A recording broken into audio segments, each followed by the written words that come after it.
നിങ്ങളുടെ ഫിറ്റ്നസ് ആവശ്യങ്ങൾ നിറവേറ്റാനായി ചേലക്കരയിൽ ഇതാദ്യമായി ഇന്റർനാഷണൽ ക്വാളിറ്റിയിൽ ഒരു AC fitness centre. Brand box fitness. നിങ്ങളുടെ ഫിറ്റ്നസ് ഇനി ഞങ്ങളുടെ ഗ്യാരണ്ടി. കേരള വ്യാപാരി വ്യവസായി ഏകോപന സമിതി യൂത്ത് വിംഗ് നടത്തുന്ന നേതൃത്വ പരിശീലന ക്യാമ്പ് ആരംഭിച്ചു. 2 ദിവസങ്ങളായി നടക്കുന്ന ക്യാമ്പ് തിങ്കളാഴ്ചയാണ് സമാപിക്കുക.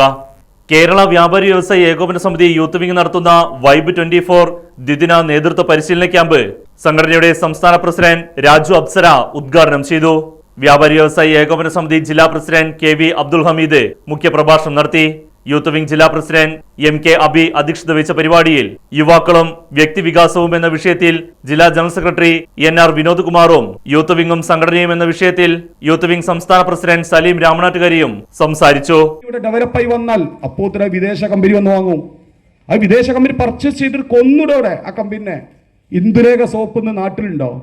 ഇന്ദുലേഖ എന്താ കാരണം? ഇന്ദുലേഖ ഹിന്ദുസ്ഥാനിൽ ഇവർ പർച്ചേസ് ചെയ്ത് എത്രക്കറിയോ? 400 കോടി റുപ്യക്ക്. 400 കോടി റുപ്യക്ക് ഇന്ദുലേഖ അവർ പർച്ചേസ് ചെയ്ത്. എന്നിട്ട് എന്താ ചെയ്തത്? അവിടെ കൊന്നിട്ട്. എന്തിനു വേണ്ടിയിട്ട്?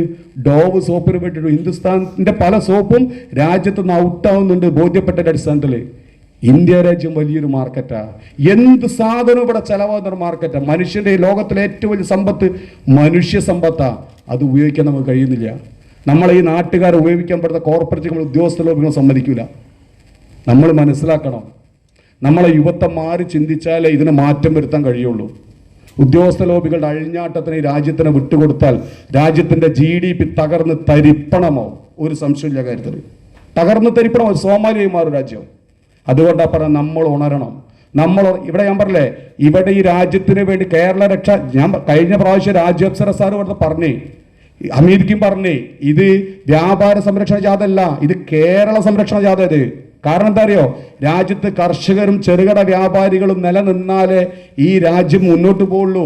അതല്ലേ കോർപ്പറേറ്റ് കമ്പനികളുടെ അടിയിൽപ്പെടും. കോർപ്പറേറ്റ് കമ്പനികളുടെ അടിയിൽപ്പെടും.